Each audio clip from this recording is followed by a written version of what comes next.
فرصة ما صرت شغال برشة الصومالي إشي مرة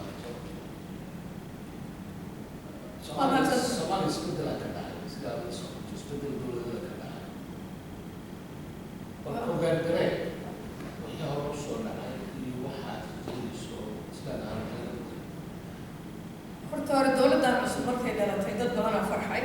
annagana waa ku faraxnay in maaragtay isbedel oo yimaado isbedel fiican oo khayrka badanaha ka dhigo marka presidenta iyo prime ministerka iyo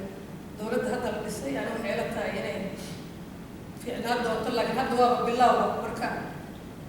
maaragtay wax weyn oo ka sheegi karnaba male laakiin waa la soconaynaa how things go laakiin saa hadda ma joogo hadalka isay u hadlayaan iyo waxyaalahaas أنا وحيرات هاي نقطة دولة السودان. أوكي. دولة واحد كتير أفرت لكل نبان وقت السنبال نبان.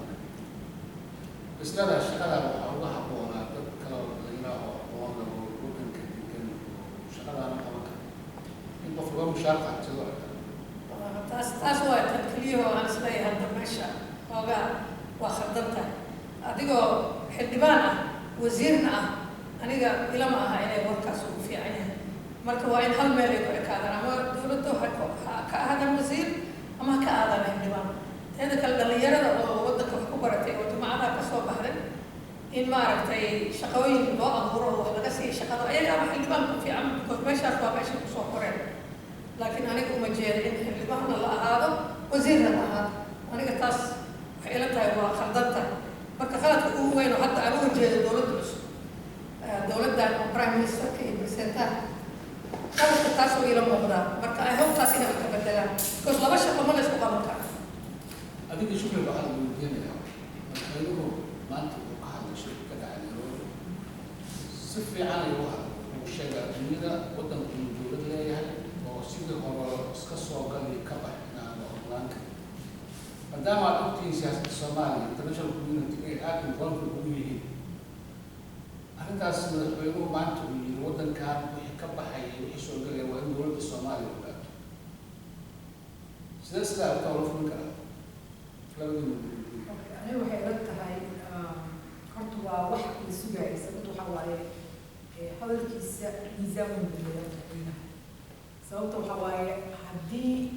aad ownership waddankaaga yeelan oo dad kala yeeshtaan tala falaha kuma jirto marka muhiim waxaa waaye hadalkiisa waxay aad miisaan weyn u ahaa uusaa haddana waxaa waaye inaad tusto waddankan waa waddan Soomaali ma ahan Kenya ma ahan Ethiopia ma ahan international borders this is Somali and Somali belongs to Somalia marka hadal wanaagsan waxay kutusaysaa wadannimo Soomaalinimo iyo xataa markuu Nairobi ka hadlaayo ani qabiil la midi prime minister waxaa ku ballanay inuu qabiil muqanacsan aanay qabiil marka way fiican tahay in Soomaalinimada heerkaas la gaarsiiyo sababtoo waxaa hadaa qabiil noqotid yar bilow marka haddaad qabiilka ka graduate ama ka kortid waxa waa horumar aad keenaysaa marka talaabooyinkii hadda farmaajo qaadayo markuu Nairobi ka joogay ka hadlayay Soomaaliya talabooyinkiisii iyo xataa qaxootiga iyo hawa abuuro shaqooyin istathmita loo sameeyo maaragtay si dignified loo dejiyo waddankooda loogu celiyo marka wax ummadii wax u tarayso waana ummadda waxay rabaan sababta waxaa waaye madaxweynaha uu mas-uulka yahay ummaddaas wada marka waa inuu u hadlaa unu dhiibiyaa una maaragtay Soomaalinimada tusaa ummadii kale u ilaalin disi Soomaali iska marka waana ku raacsanahay waan ugu hambalyeerayaa wallaahi aniga warkaas waa ila fiican yahay oo ku hadlay laakiin waddankaan aniga sidaan ku ogaay waxaa waaye mashruuc isagoo ahaan ogaay oo UN-ka mashruuc ah AMIS-ka mashruuca Ethiopia Kenya ku jiraan marka asaga markuu hadalkaas leeyahay waddanka mashruucnimadii muu ka baxay because dadka adiga mushaarkaaga bixinaayo oo dawladda lacagta siinaayo ma dhihi you cannot say waxyaalaha qaar ma dhihi karno maskaxdaada wixii aad ka samaysid ama waddankaa u qaban kartid oo rabti inaad u samaysid inaysan ku ogolaanaan dhici karta marka ani waa ku farxaa hadduu warkaasi oo sax yahay oo waddankii Soomaaliya mashruucii oo ku jiray laga bixinaayo ani waa ku farxaa laakiin I don't know how mashruucaas laga bixi karo because AMISOM UN-ka ka yimaad markasta ka yimaadeen waxaa u qoran mandate u qoran I don't know how we can get out of maaragtay uga bixi karno meesha hadda aan godka aan hadda ma ku jirto waxay la tahay haddii Kenya iyo hataa deriska hadda waxay leedahay new chapter is new Somalia marka janqaad oo different ah socdo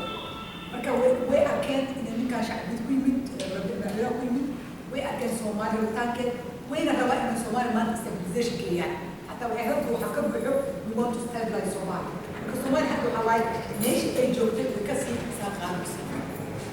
والله ما كفر إلى بركة كلها I hope so because أنا مرة بلينا كسي جبنا مشروع. مثلاً الصومال يصير قبنا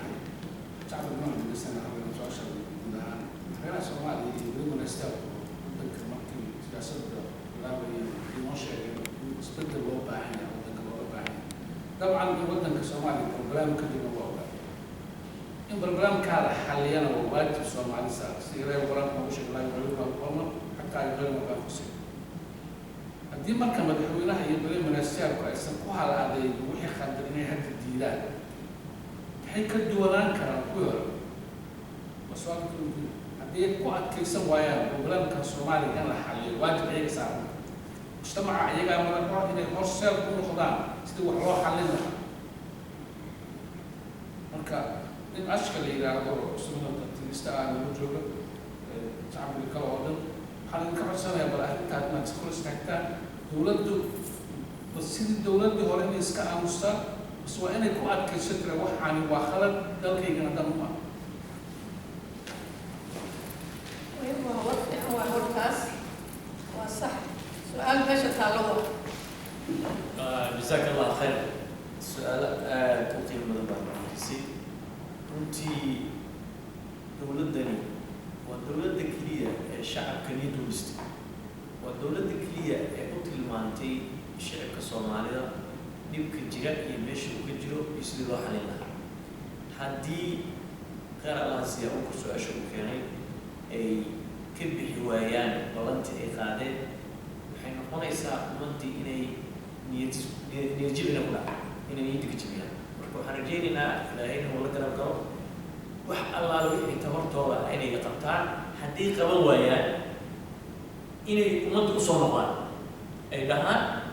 waxaan waa qaban lahaa waxaana hortaagan 1 2 3 baan hortaagan then shacabka markaas in ay yani organize gareeyaan oo ay shacabka dowladda taageeraan oo adduunka ay tisaan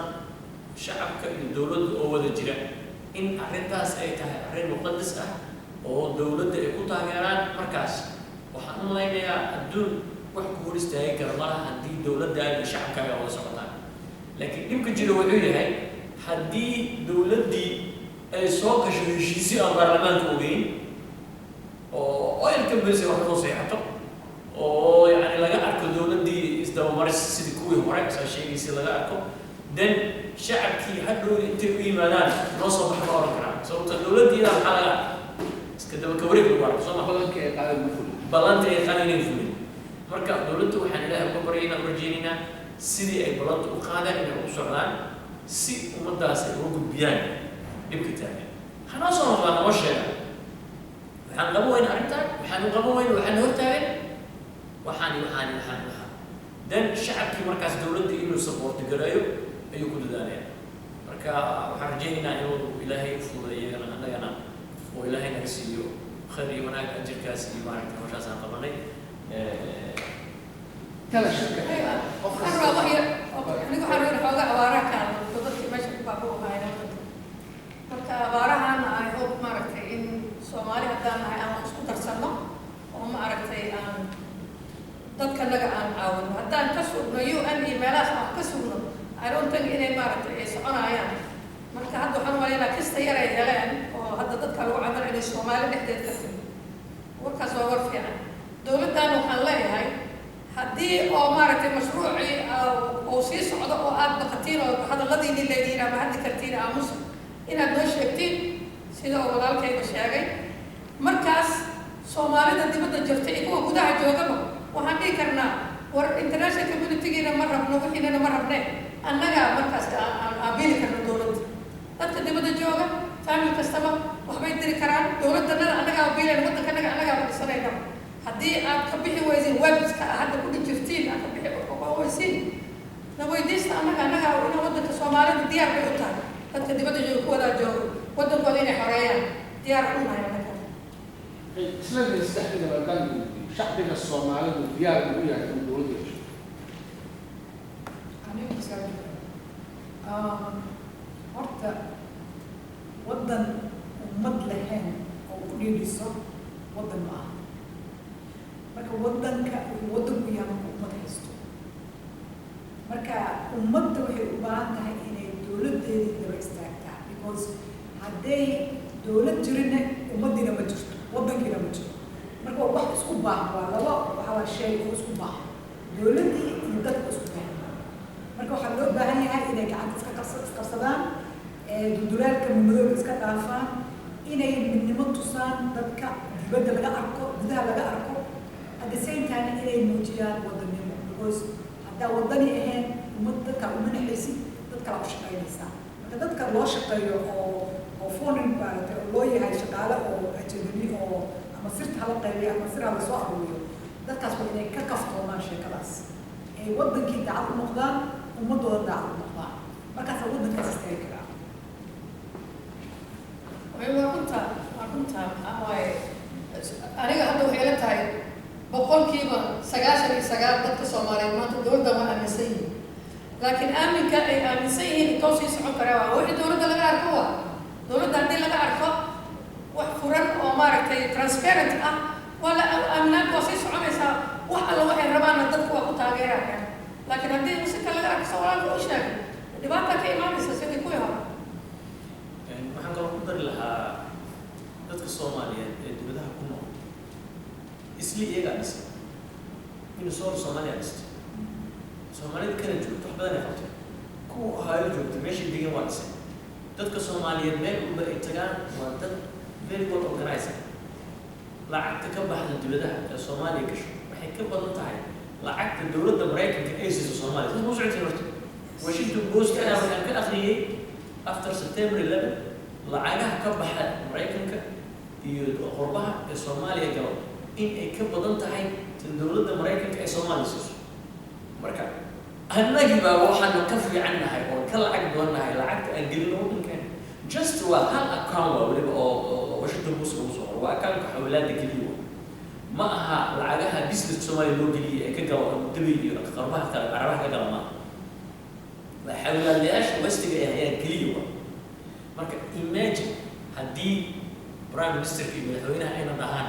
ciidamo ayaan u baahannahay waxaan rabnaa sanadkii inaan siisaan 3 milyan inaan siisaan dhahaan Soomaaliya 3 milyan dibadda inay ka soo baxdo waxaan ka samayn karnaa Minnesota Toronto iyo Ohio ka samayn karnaa 3 milyan iska daa waddanka intiisa kale marka dowladda haddii aan ka aragno inay tahay dowladdeennii oo ay noo samayso guddi Soomaaliyeed shacab dowladda iyo isku xira shacab hadda korna waa sheegaan halkaas prime minister ki madaxweynaha inay sameeyaan guddi Soomaaliyeed oo dowladda ka madax bannaan oo gudaha iyo dibadda leh sida guddiga abaaraha ay u sameeyaan oo kale oo u aruuriya fund iyo resources si dowladda loo caawiyo dowladda uma baahna dibadda iyo international community iyo carabaha uma shacabkeeda iyo dekada lacagta ka soo gasha lacagta Puntland dekada ka soo gasha lacagta ka soo gasha Kismaayo dekada lacagta dekada xamar ka soo gasha iyo boorada haddii ay dowladda intaas kaliya si sax u maamusho waxay bixin kartaa 5 sano soo socota ciidamada lacagtooda iyo iskuulo ay ku dari kartaa